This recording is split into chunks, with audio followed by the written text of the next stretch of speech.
رد کیا جائے، سارے خواہش مند ہیں۔ تو آپ علیہ السلام نے فرمایا کہ جہاں میری یہ اونٹنی بیٹھے گی میں اس کا مہمان ہوں۔ ابھی ساروں کی نظر جو ہے وہ اونٹنی پر کہ کہاں بیٹھتی ہے کہاں بیٹھتی ہے۔ چلتے چلتے وہ حضرت ابو ایوب انصاری کے دروازے کی دہلیز پر بیٹھ گئی اور حضور اترے تو حضرت ابو ایوب انصاری کے گھر جیسے عید کا سماں ہو گیا، چاروں طرف سے مبارک کی آواز آئی۔ آپ علیہ السلام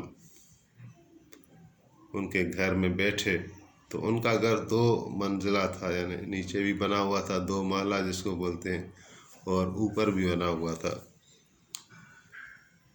تو حضرت ابو ایوب انصاری نے گزارش کی کہ آپ اوپر رہیں، کہ یعنی آپ نیچے رہیں گے تو ہم اوپر رہ نہیں سکیں گے، بے ادبی کا خیال ہے۔ تو آپ نے فرمایا نہیں، ہمیں نیچے آسانی ہوگی، لوگ آتے جاتے ہیں تو ہم نیچے ٹھیک ہیں۔ تو ایک رات ابو ایوب انصاری رہے اوپر والے محلے پر، اور دوسرے دن پھر بڑی عاجزی کے ساتھ عرض کی کہ یا رسول اللہ، ہم سو نہیں سکتے، گھوم نہیں سکتے، 2 جہانوں کا آقا آپ کریم یعنی چھت کے نیچے اور ہم چھت کے اوپر گھوم رہے ہیں، تو اس میں ہمیں بڑا یعنی احساس ہو رہا ہے بے ادبی کا۔ تو آپ قدم رنج فرمائیں، بھلے تکلیف ہی صحیح، لیکن آپ اوپر رہیں، ہم نیچے رہیں گے۔ تو پھر حضور علیہ السلام نے ان کا عرض قبول فرمایا، اور جب حضور علیہ السلام وہاں پہنچے تو ابو ایوب انصاری جو ہے انہوں نے ایک خط آ کر حضور علیہ السلام کی خدمت میں پیش کیا۔ وہ خط بہت پرانا تھا، ایک بادشاہ کا تھا، اور بادشاہ کا نام تھا طبا۔ یہ کسی زمانے میں اس بادشاہ نے اپنے کسی شہر میں خانہ کعبہ جیسی کوئی عمارت بنائی اور لوگوں کو کہا کہ اس کو سجدہ کریں اور اس کا حج کریں، تو جس طرح بیت اللہ کو لوگ تسلیم کرتے ہیں اس کو بھی تسلیم کر لیں۔ تو ایسا ہونا ممکن نہیں تھا کہ بیت اللہ اللہ کا گھر ابراہیم علیہ السلام نے بنایا، اللہ تعالیٰ نے اس کو عزت دی، تو کسی بادشاہ کے گھر کی کون تعظیم کرے گا، کون تکریم کرے گا، ایسا ہونا نہیں تھا۔ لیکن بادشاہ کا یہ ضد تھا، تو آخر کار اس کو غصہ آیا کہ کسی نے کہا کہ خانہ کعبہ کو مسمار کر دیں پھر لوگ ادھر آئیں گے۔ تو اس ارادے کے ساتھ یہ نکلا۔ ابرا کا بھی واقعہ نا، لیکن ابرا بادشاہ کا واقعہ حضور علیہ السلام کی ولادت سے 1 سال پہلے کا ہے۔ اس کو عام الفیل کہتے تھے کہ ہاتھیوں والا سال، کہ اس کو جو ہے ابراہ کو اور اس کے لشکر کو اللہ تعالیٰ نے نیست و نابود کر دیا، تباہ کر دیا، اور لوگوں نے اس کو دیکھا اپنی آنکھوں سے، وہ لوگ ابھی زندہ تھے۔ حضور کی ولادت سے 1 سال پہلے کا یہ واقعہ ہے۔ ابھی یہ طبا جو ہے وہ بہت پرانا تھا، تو اس نے بھی یہی ارادہ کیا تھا کہ خانہ کعبہ کو مسمار کر دوں۔ کہانی وہی، یعنی جو ابرا کی کہانی وہی طبا کی کہانی، لیکن نتیجے میں فرق ہے۔ اس میں ایک سبق بھی ہے، وہ بھی میں بتا دیتا ہوں، کہ وہ یہ ہے کہ دیکھیں ابرا کو ڈھیل ملی اور وہ کرتا گیا، اور مسمار کا ارادہ تھا آخر تک، تو یہ اللہ سے ٹکرایا اور اللہ تعالیٰ نے نیست و نابود کر دیا۔ اور طبا کو جو ہے وہ ڈھیل نہیں ملی۔ طبا کے ساتھ کیا ہوا کہ جب وہ خانہ کعبہ کی حدود میں داخل ہوا تو خانہ کعبہ کو بھی توڑنے کا ارادہ تھا، لیکن جیسے وہاں داخل ہوا تو یہ بیمار پڑ گیا۔ بیماری بھی ایسی کہ جسم میں اس کے جو ہے کیڑے پڑ گئے۔ تو اور پھر رات کو خواب دیکھا، خواب میں آواز سنی کہ تمہیں کوئی طاقت نہیں، تم اس خانہ کعبہ کو گرا سکو۔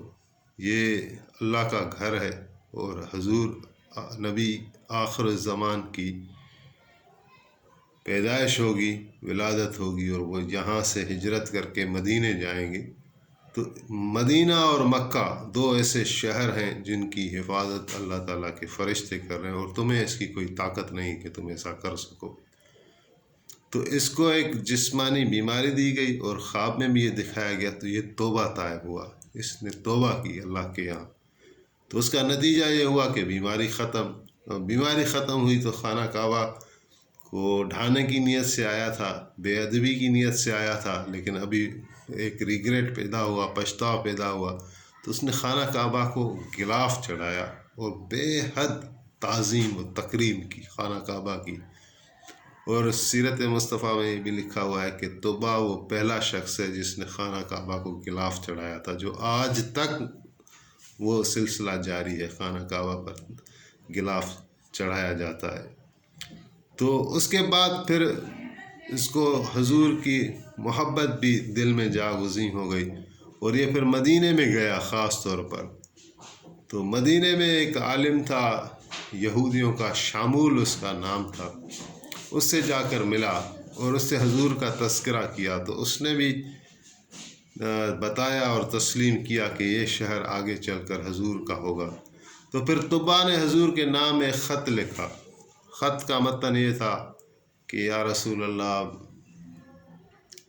میں آپ پر ایمان لاتا ہوں، آپ کی میں گواہی دیتا ہوں کہ آپ اللہ کے رسول ہیں، اور جب قیامت ہو تو آپ مجھے اپنے امتیوں میں شمار کریں اور میری شفاعت کریں۔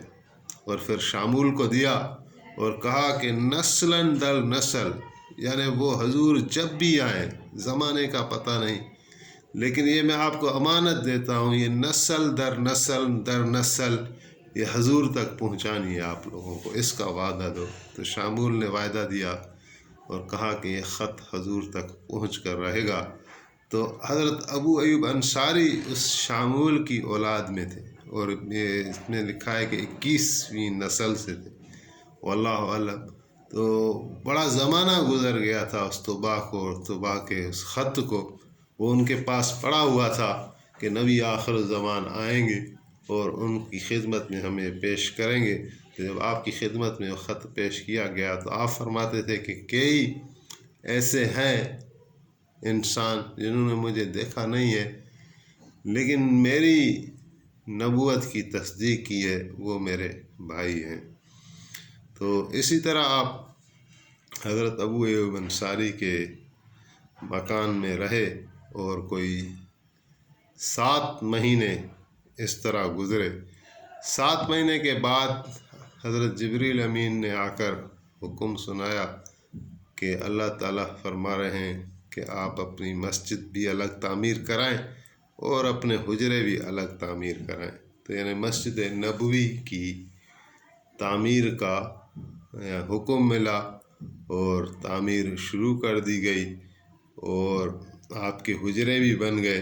تو پھر آپ علیہ الصلاۃ والسلام نے اپنے غلام حضرت زید بن حارث، جس کو آپ اپنا بیٹا بھی کہتے تھے، اور اس زمانے میں تو ابھی وہ زید بن محمد کہلاتا تھا، آگے چل کر سورۃ احزاب کی آیات آئیں تو اس کے بعد اس کو پھر دوبارہ زید بن حارث کہنا لگا، تو پہلے اس کو زید بن محمد کہتے تھے۔ تو آپ نے حضرت زید کو بھیجا کہ میرے گھر والوں کو لے کر آ جائیں، اور زید کے ساتھ کوئی اور بھی صحابی تھا، تو یعنی مکے سے لے کر آ جائیں۔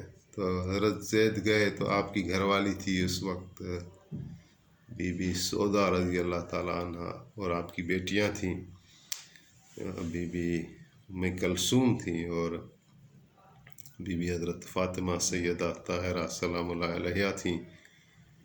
تو حضرت زید ان کو لے کر آ گئے۔ جب حضرت عبداللہ بن ابی بکر نے دیکھا کہ وہ ابھی تک مکے میں تھے کہ زید والے آئے ہیں اور یہ جا رہے ہیں، تو وہ بھی اپنی فیملی لے کر ان کے ساتھ جو ہو لیا، اور ایک چھوٹا سا قافلہ بن گیا، اور یہ حضور کی خدمت میں آ گئے یہ لوگ بھی ہجرت کر کے، تو آپ نے پھر ابو ایوب انصاری کا گھر چھوڑا اور مسجد نبوی کے جو آپ کے قریب ساتھ ہی آپ کے لیے حجرے بنے تھے، پھر آپ اس میں ہی رونق افروز ہوئے۔